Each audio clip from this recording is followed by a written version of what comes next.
I'm here with Jennifer Costello. Is that how I pronounce it? Yes. Costello, from the Health Hut. Yep. And I'm going to give you some great information. Welcome to the Pulse Project.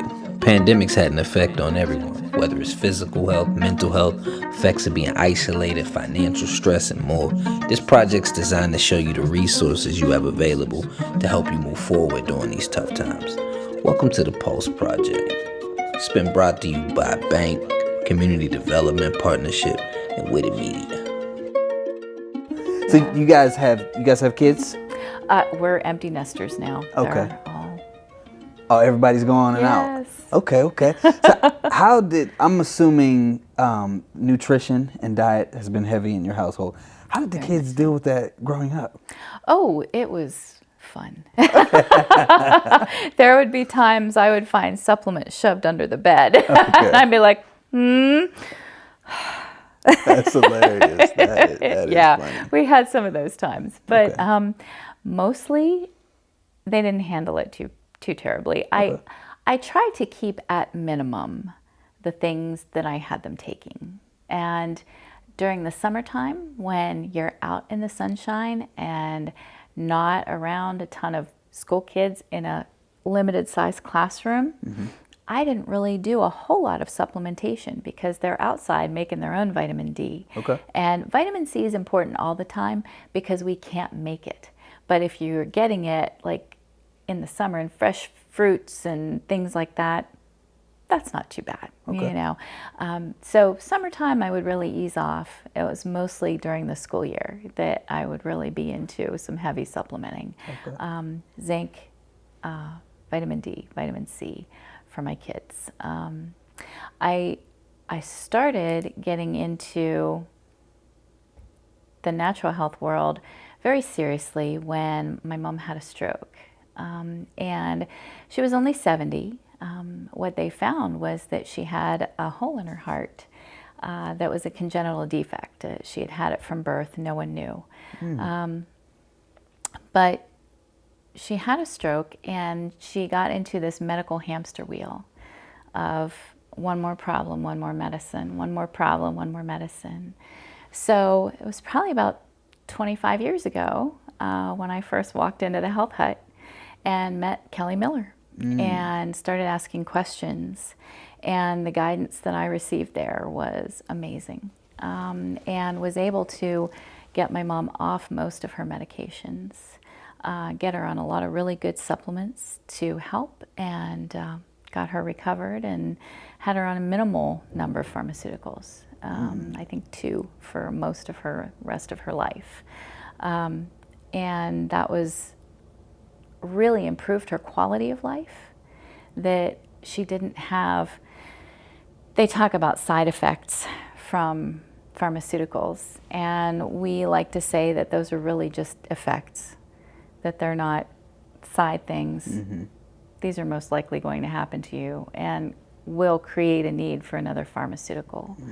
And there are absolute, if I'm in a car accident, please get me to a trauma center. If I'm having a heart attack, please get me to a good hospital. Right. You know, I don't want to say there isn't a time and a place for conventional medicine, because there absolutely is. My doctor is right down here in Beaver Falls. I just love him. And we fight a lot, but he listens and he's willing, you know, to work with me. But with your doctor, you must be your own advocate. Right. And that's so important. Don't just go along, but do your own research. Be your advocate. Take responsibility for your health, because no one cares about your health like you do. So I love that. So in talking about, that's interesting that, you know, you do have a favorite doctor and, you know, you are an herbalist. What do you recommend? How would somebody do research? Like, what steps would you give them? If someone's feeling something in the heart and they're about to go to the doctor, how could they do research so they're educated enough when they walk in? So start looking at anatomy. Learn how your body works. And that's very easy to do, Dr. Google, right? Right. And I'm not saying to use that for the end all and be all, but use that to educate yourself. if you're feeling some things in your heart, or if you're feeling some things in your gut, first begin to learn why you might be feeling those things. And it's usually your diet. That is what almost everything comes down to, is diet. And now, unfortunately, we're just not able to get the nutrition out of our diets that we need. So often supplementation is absolutely necessary. But learn how your body works and be able to talk to your doctor intelligently. And I would say possibly even go so far as to learn some of their terminology, because it's much easier for them to respect your opinions when you can share with them how you feel intelligently. Okay, that makes complete sense.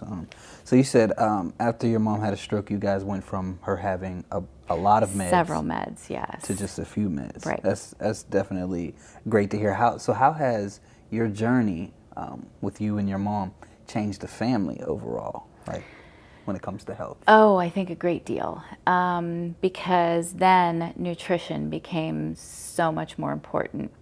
My mom cooked, my dad had a garden, so I grew up like that. But when I was sick as a little girl, a can of Campbell's chicken soup was like the best thing in the world for me, because I never got that. So that was kind of a fun thing. And so, that being said, a bag of chips once a month, that's okay. Having a treat, once every few weeks, that's really a fun thing. It just shouldn't be a lifestyle. So that's what that became in our household. It was not processed foods, boxed foods. It was either oatmeal or eggs, or my daughter still loves it when I make her breakfast muffins. And whenever she was little, that was the only thing that she would eat for breakfast. She was my picky eater. Okay. And they were oat bran, flax meal, carrots, apples, and then some dark chocolate chips for fun. But that was a great breakfast. So that was a recipe that I think I made like 3 dozen muffins every week for years. I got so tired of it. But that's the important thing, is the nutrition and how you put them together. And it's so easy to find awesome recipes online. The internet is a great resource. I would say in this day and age, it is really important for people to consider being gluten-free and, at least to some extent, dairy-free. And the reason that I say that is there are so many problems with agriculture now that the toxicity of conventional dairy and conventionally grown crops are unbelievable. What most people don't realize, so if you look at a package sometimes and it says non-GMO, the genetically modified organism. So what is a GMO? It is scientists have taken wheat and corn and oats and barley and rye and soy. Scientists have taken all those things and made genetic modifications to them. Not so that those things can be more pest resistant, but so that they will not die when the herbicides and fungicides and pesticides are sprayed on them in such heavy concentration. So that's what genetic modification means. And so it's not a natural product. So with that being said, glyphosate contamination is at unbelievable levels in our bodies. Glyphosate is Roundup. So if you or your neighbor sprays Roundup in the yard, that's glyphosate, and it's highly toxic. And what glyphosate does when it gets into the body is it starts to break down the cell lining of your gut. So our gut lining is supposed to look like this, and you're not supposed to be able to see through it. And then the little tiny crevices that it has is just enough to let your micronutrients, your vitamins and your minerals and things into your bloodstream, which need to get through. But whenever there's heavy glyphosate and the pesticides and processed foods and hydrogenated oils, our gut linings are looking like this. So the things that are supposed to stay in our gut, the proteins that we eat, the wheat, the corn, the oats, they are leaking through into our bloodstream. So then people are developing gluten sensitivities, intolerances to dairy. I can't have soy, I can't have corn, I can't have anything with the high fructose corn syrup in it, which read your ingredient labels, please, and stay away from high fructose corn syrup. But all of these things are so heavily contaminated that our bodies are breaking down because of it. Interesting. So why has this not been something that is banned? You know, these things that are harming us so much. Are we at a point where maybe there's not enough data and statistics and proof, like, or is it a war between pharma and Yes, you know? Big pharma, big ag have some of the biggest lobbies in our government and pay the most money to our government so that our government will not protect the people. That is why it is our responsibility to protect ourselves and to have the knowledge, because knowledge is power. Right. The government isn't going to tell you that GMOs are a bad thing and that glyphosate is hurting you. But if you've seen all those commercials about glyphosate and have you developed cancer, that's a huge red flag. Right. And that all those things are very dangerous. Knowledge is power. I think I just said that, but it's so important. Be armed with the power to protect you and your family. There are plenty of statistics. There are plenty of studies out there that back up this. Alessio Fasano is a Harvard-trained physician, and he is I believe he's currently the head of gastroenterology at UMass Hospital up in Boston. And he won a Nobel Prize for writing a paper that says all disease begins in the gut. And it goes to reference all of those things. Some great resources to increase your knowledge. There's a website called EWG.org, and that stands for the Environmental World Group.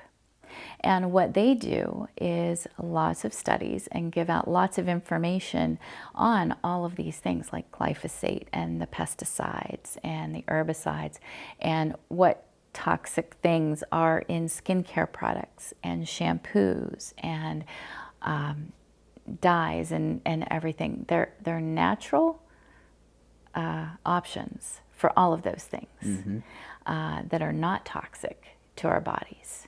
So being prepared and being equipped to know what choices to make is invaluable.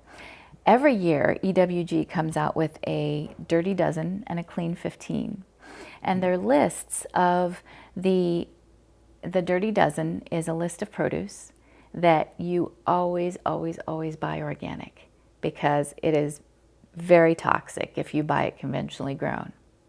And then the Clean 15 is just that. So that is 15 different, produce items that you can just go ahead and buy conventional, because that'll save you some money and you don't need them organic. What are some common ones that people buy and they normally go for the cheap? So I would say grapes, berries, anything like that, and apples, peaches, And this is everything I buy. nectarines. Those things are so important to buy organic. And you know what? Aldi's has a great organic section. Okay. They have great options, and I'm there every few days getting my organic produce when I don't have our CSA at the Health Hut like providing me with the every week. Happy Farms we're working with this year, and it's $20 a week for 4 to 6 items. Okay. That's not terrible. Right. If you have a larger family, I think it might be 30 if you want more items than that, but they have options. But fresh produce delivered to the Health Hut every week that you come pick up, and oh look, and then it's so much fun, like a CSA, and that stands for Community Supported Agriculture. And it's so much fun to look in that bag every week to see what you've gotten, and it's like a treasure every week that you go like, oh, what do I get to make this week? This is so much fun. Okay. But again, just getting back to some of the produce, I think spinach is very, very important to buy organic because it's highly sprayed as well. But those are free resources on EWG, the Dirty Dozen and the Clean 15. What do they recommend for deodorant, man? I tried some organic deodorant. I just kept stinking. I'm like, I know. That is so hard I'm for like, guys I need something because the good. deodorants never contain the antiperspirant. And what I would say is first to do a deodorant detox.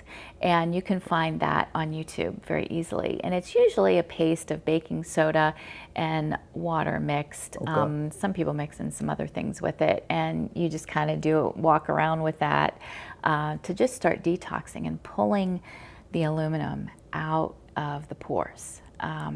Because antiperspirants have aluminum in them. And it's a toxic heavy metal. So start by doing that, and then it's usually a trial and error, finding the one that works with your specific body chemistry. We have a few brands, American Provenance, Andalou. I can't remember if Thayer's has one or not, but we have several options. Okay. That, I usually do for us girls. I usually do my deodorant, my solid stick, and then I take one of our spray deodorants and I spray it on my clothes because it doesn't stain.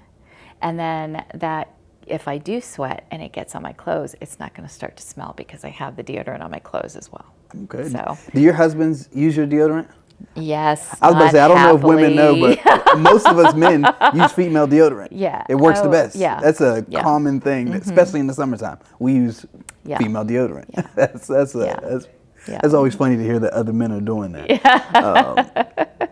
So I sent you guys over some statistics about, I believe it's from the years 2015 to 2019. Roughly over 10,000 people passed away in the Beaver County area.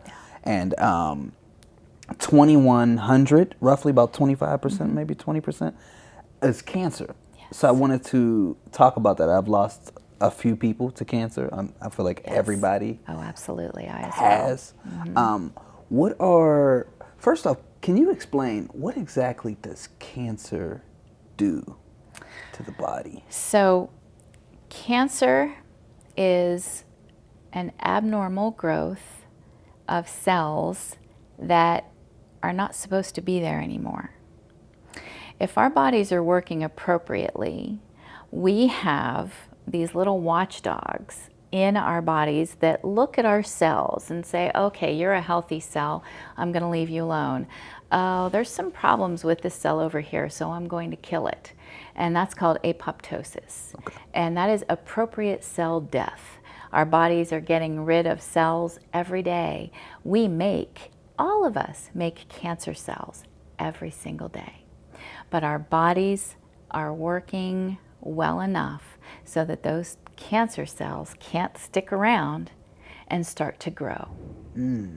So when that process is not working correctly because of a leaky gut and a liver that can't process enough toxins out of the body, and constipation and a bad diet, then cancer has an opportunity to begin to grow.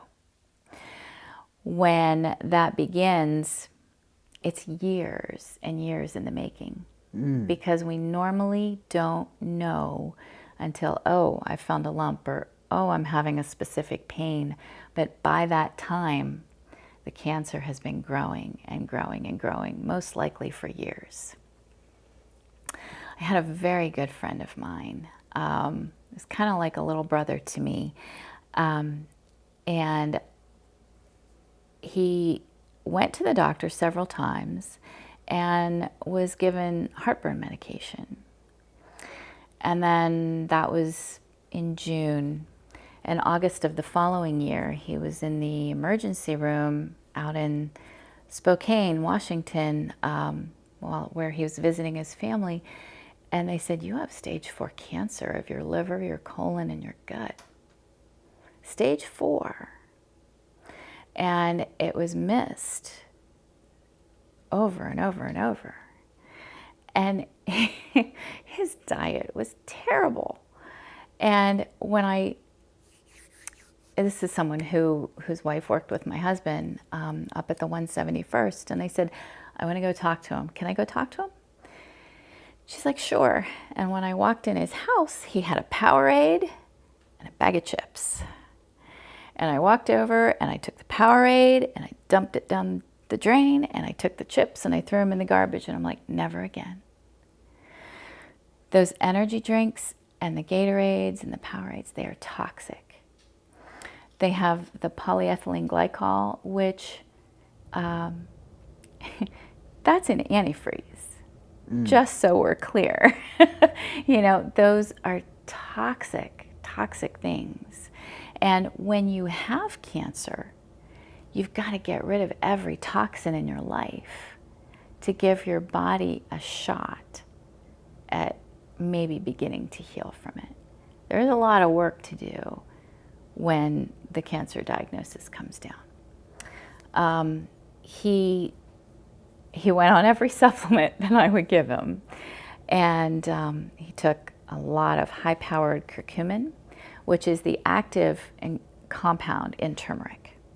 You have turmeric, and your curcumin is the active compound. That's the quote-unquote anti-inflammatory compound. Grapeseed extract is wonderful at working at cancer stem cells. Even when it's declared that you're in remission from cancer, those stem cells live in your body. They won't be killed by chemotherapy, because then they go into hiding so that they can resurface somewhere else at some other time. That's why we have those recurrences of cancer, because chemotherapy cannot get to the cancer stem cell. So compounds like curcumin and grapeseed extract and apricot seeds, all of these things are not a cure in any way, shape, or form, but are a help to the body so that the body can begin fighting its own battle. Okay. So these things, this is pretty much at the stage when either you've gotten a diagnosis or you say you're in remission. Those are the times to take those. Do you recommend taking those, and what else do you recommend taking even if I have not gotten a diagnosis and I just want to prevent cancer? Like, what are some things, I know you said remove toxins. Right. What are some other things besides removing toxins and taking these things that can be done? Okay. So the clean lifestyle is watching what you put on your skin. Okay.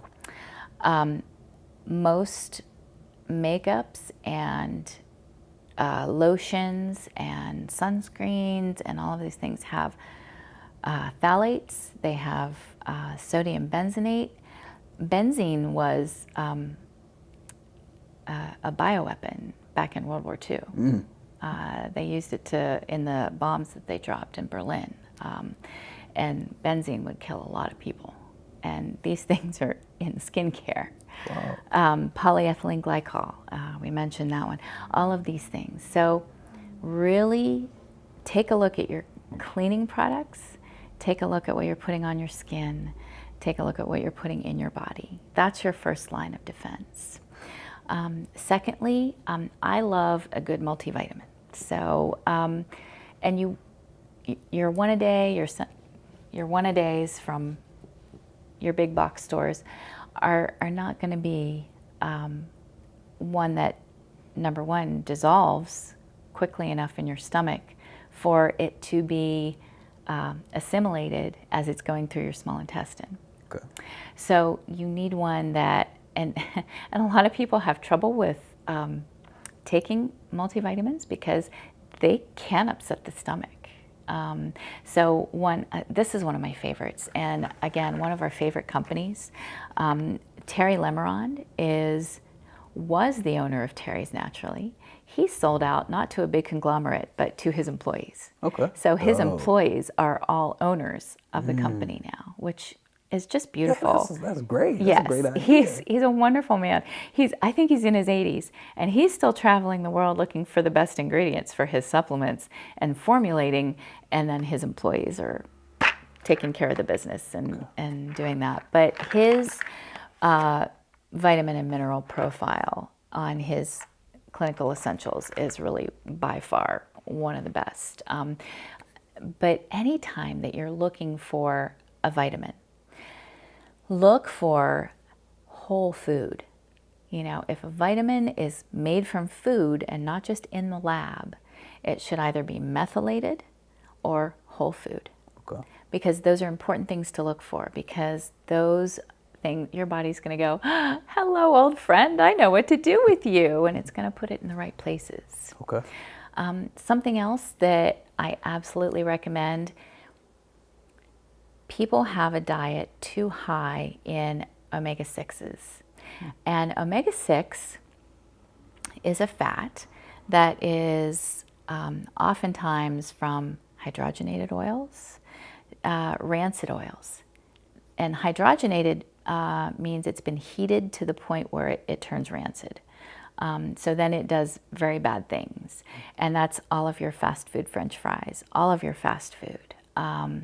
And look at the ingredient list on margarines, things like that. They're hydrogenated oils, and that you always want to stay away from because it creates very toxic reactions in the body. Okay. So we need a little bit of omega-6, but not a lot. And we need way more omega-3s. So omega-3 is what's in fish oil, and it's EPA and DHA, and I think DPA.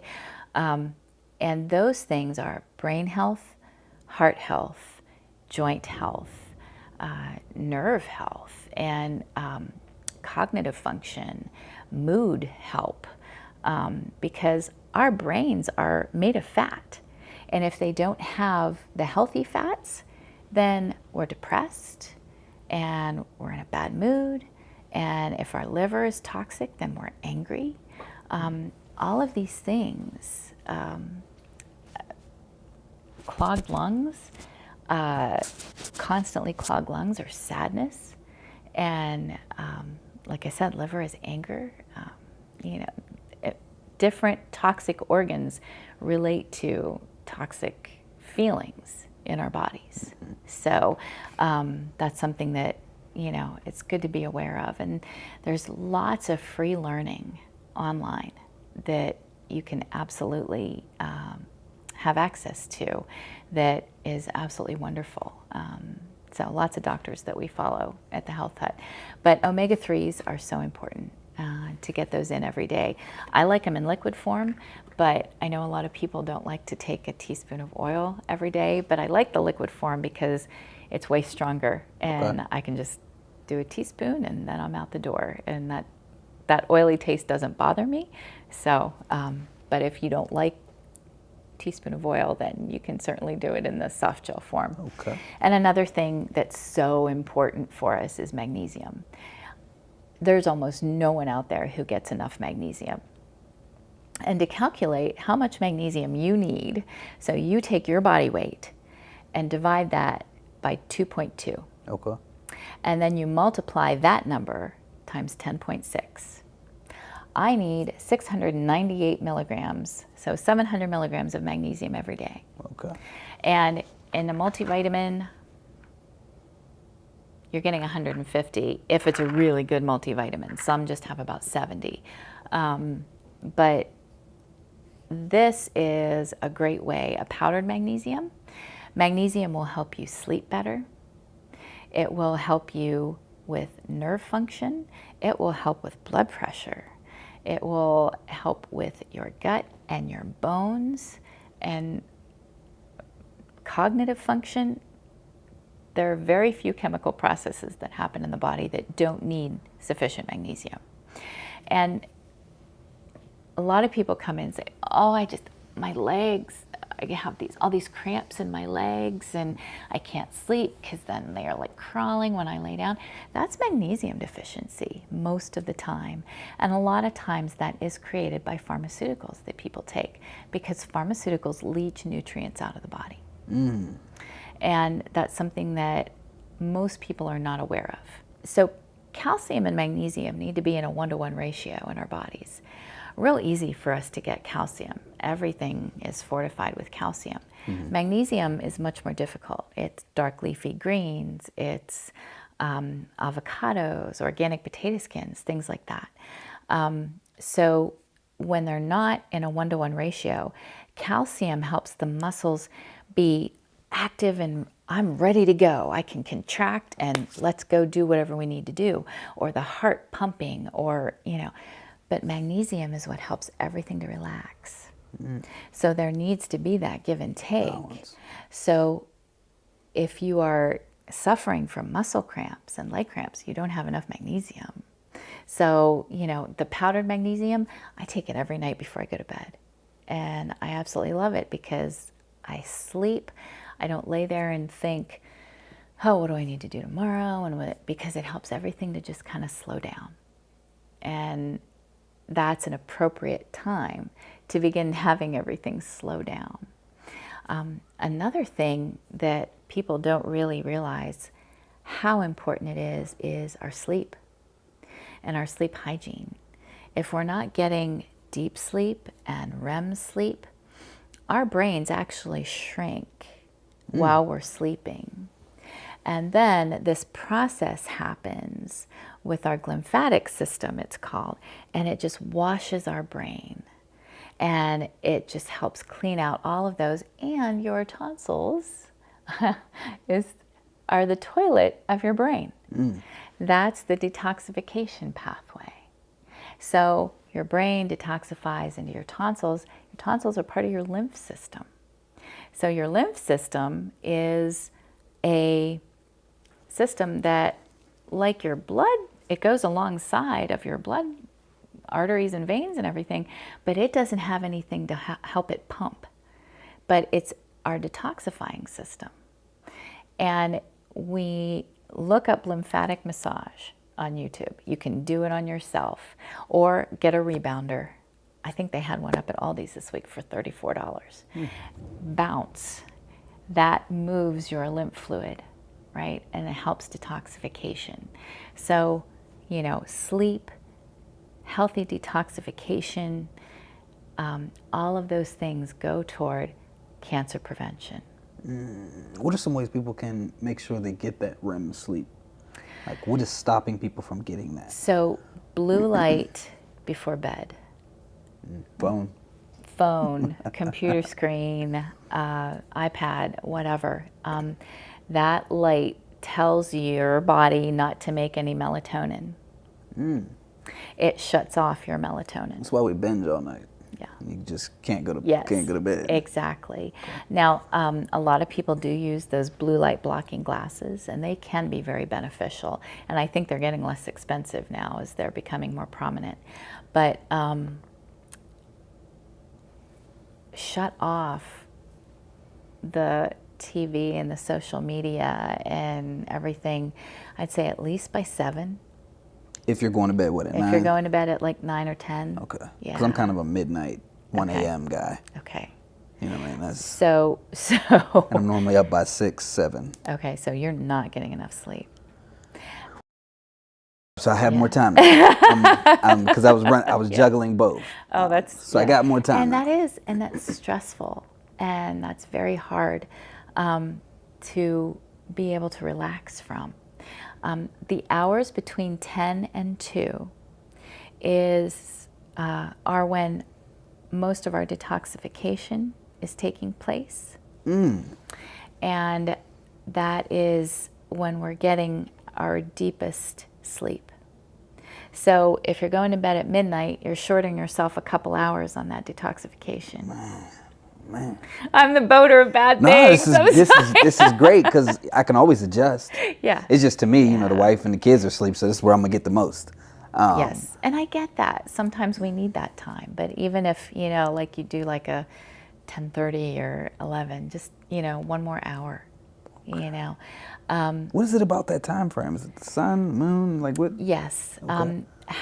Think about before we had all the technology and everything, and even electricity. When it started to get dark, you had candlelight. That candlelight is orange, right? It's warm and soft. So those warm, soft lights start telling our body, hey, it's time to wind down for the day. And then circadian rhythm. I was trying to think of the word. That's what it's called, our circadian rhythms. So you're telling your body it's time to wind down. And then it's easier to go to sleep closer to that time. And then when you're falling asleep and you get into that deep sleep and then your REM sleep, your body is able to, it needs enough time to really shut down and begin that detoxification process. It's not a fast process. It needs time, and it can't happen quick. It needs to happen slowly because it needs to be thorough. Okay. Oftentimes, taking some melatonin before bed can be helpful for some people. For some people, it gives very vivid dreams, and sometimes people don't really like that. But there are other things. Magnesium is a great way to start because we need magnesium anyway. Mm-hmm. But melatonin also has many gut protective qualities, so not just sleep, but gut health. So that's another thing that you can do to try and get some deeper sleep and more REM sleep. When you wake up in the morning, first thing you want to do is put your eyes on some natural light. That's hard to do right now because when you're up in the morning, it's dark. Right. But during that time when the sun's coming up and it's early enough and you're out there, if you can go outside in your bare feet and put your feet in some natural grass and get the sun on your face, that sets your circadian rhythm for the whole day. That's interesting. Okay. So, our bodies work in rhythms. They're meant to. But when we have all this technology coming at us all the time, it's just not possible. Our bodies weren't meant to work that way. And there's absolutely a time and a place. We need the technology now. It's the world that we live in. So absolutely, we use the technology, but sometimes it's just a readjusting of the time in which we use it. Okay. So how many hours should we be getting? Is there a difference between men and women? It not necessarily, but it does differ per person. Okay. My husband does not need nearly as much sleep as I do. And he says that my grumpy time is between like 8:30 and 10 o'clock. So he kind of doesn't talk to me so much during that time because I'm trying to get to bed because I like to be in bed by 10. And I'm up at 5 every day. So that's early. And if I'm in bed by 9:30, the grumpiness goes away. I'm much happier. That's hilarious. That's funny, man. Okay. All right. So this is great. I feel like I'm learning so much from you guys. Thank you. And I think the people are really getting a lot of value as well. One more question about the cancer, and then we can move on. So you spoke about the leaky gut, and you say the liver not breaking things down Right. or removing toxins. I Yes, forget how you worded correct, that. yeah. What are some signs to be able to recognize that, this is going on in your gut or this is going on in your Okay. liver? So, first of all, if you go between constipation and diarrhea, or if constipation or diarrhea is a consistent problem, if there's a consistent problem with your bowels, then you most definitely have leaky gut. Okay. If you need to be on like heartburn meds, if you need help digesting your food, if you feel like I just can't digest my food and I'm always like bloated, then more than likely leaky gut is absolutely a problem. Okay. And if you have leaky gut, then absolutely your liver is toxic. Okay. So our liver is in this right quadrant over here, and it should only extend only just below our rib cage.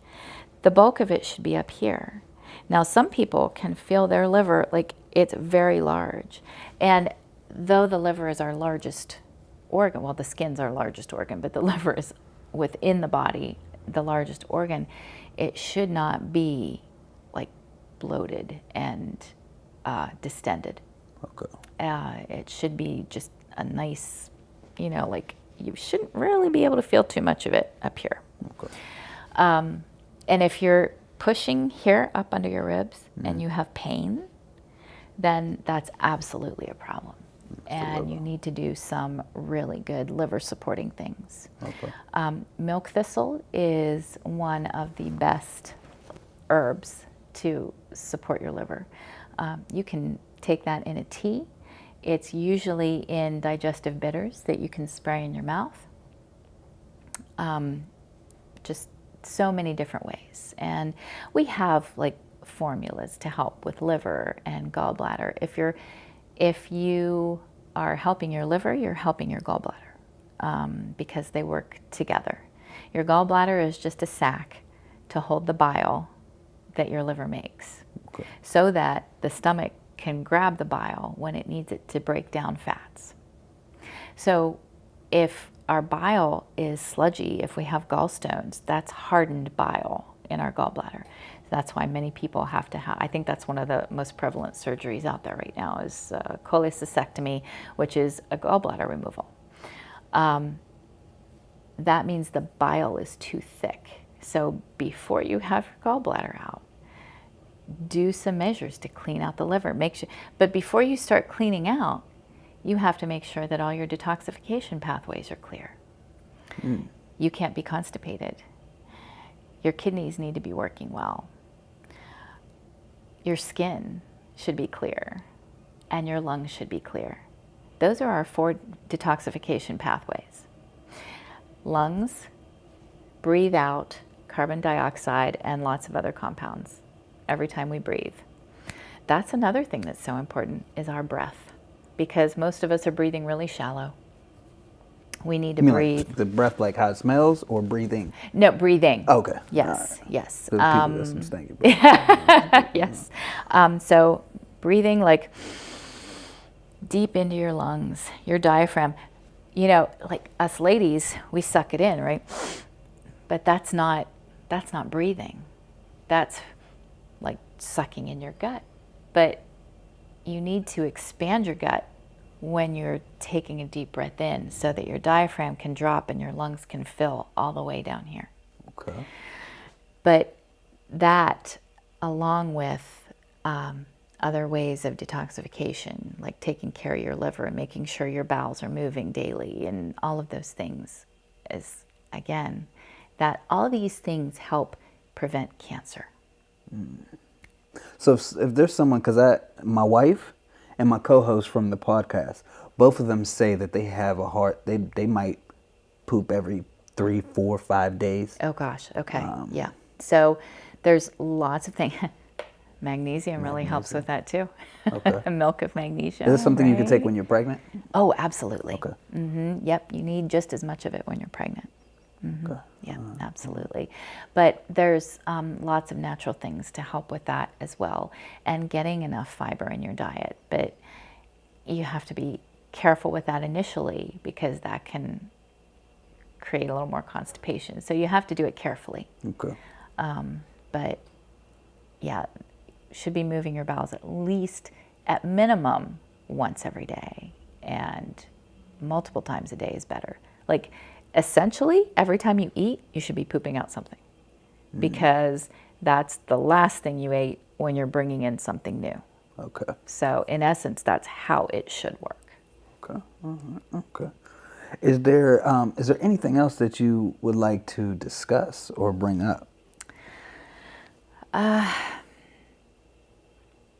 Just to plead with people, take responsibility for your health. No one cares about your health like you do. And when you are in a committed relationship, be the advocate for one another, be accountability partners, help each other through those things, because doing those things together is way easier, Right, it really is, than trying to carry it by yourself. And having someone to walk that health journey with is a precious thing, because you just learn so much together, and it makes it a lot more fun. Yep. Oh, my last question was, so holidays are inevitable. Oh, yeah. Holidays are inevitable. Thanksgiving, you want to pick out what is, and of course we call this flu season. It's probably going to be called COVID season now. Yeah, right. Moving forward. Yes, absolutely. So, and numbers do go up around that time. I think it has a lot to do with food. What are some things that people can do to protect themselves, other than not overeating, because they're going to overeat? Right. So just so you know, from Thanksgiving to Christmas, I completely blow it every year. But I still stick with my gluten-free lifestyle, but just because it's gluten-free doesn't mean it's not high carb. Okay, right. So that's an important thing to remember. But what I did with my kids and what I do with myself still every year, in the summer, I don't worry about vitamin D, right? Okay. But because I'm out in the sun a lot. So I am making all the 120 different kinds of vitamin D compounds that there need to be in my body, because my body knows how to do that. But as soon as like the end of September rolls around and I'm not really outside too much anymore, that's when I start taking my vitamin D. And I do 2,000 IUs every day. If I feel anything coming on, I usually triple my D. Okay. I get at least 10,000 milligrams of vitamin C if I feel something coming on. Everyday vitamin C is probably between 3,000 and 4,000 milligrams for me. My husband does between like 5,000 and 6,000 milligrams. So lots of vitamin D, lots of vitamin C. Zinc and quercetin are also really important. Zinc prohibits the replication of a virus within your cell. So the thing about zinc is that it has a hard time getting into the cell, because zinc is a heavy metal, right? Remember our periodic charts from high school, right? And zinc is a metal, but it's one that we need. So this big heavy metal molecule is trying to get into the cell, and it can't. So it needs something called an ionophore, and that's just a carrier for the zinc. That's what things like hydroxychloroquine and ivermectin were doing for the zinc when COVID was such an issue. But quercetin is a natural zinc ionophore, and hyaluronic acid is also a natural zinc ionophore. The compound in green tea, the EGCG, is a natural zinc ionophore. So you can take those things instead of the pharmaceutical hydroxychloroquine or ivermectin, and use them to increase your absorption of zinc. Okay, all right, that's good. All right, well, I thank you coming on. Thank you for coming on as well. Yeah, I think loved you guys added a lot of value. Go to the Health Hut, man. Do you guys do any sit downs? Oh, yeah. Counseling, consulting? Yep, we absolutely do. See, take advantage, guys. How would they get set up with that? They just really need to call the Health Hut. and ask for, just a brief sit down with one of us, and we'll absolutely be glad to do that with them. I do lots of those. Okay. All right. Well, thank you guys. Thank you for coming. Seth, thank you so much.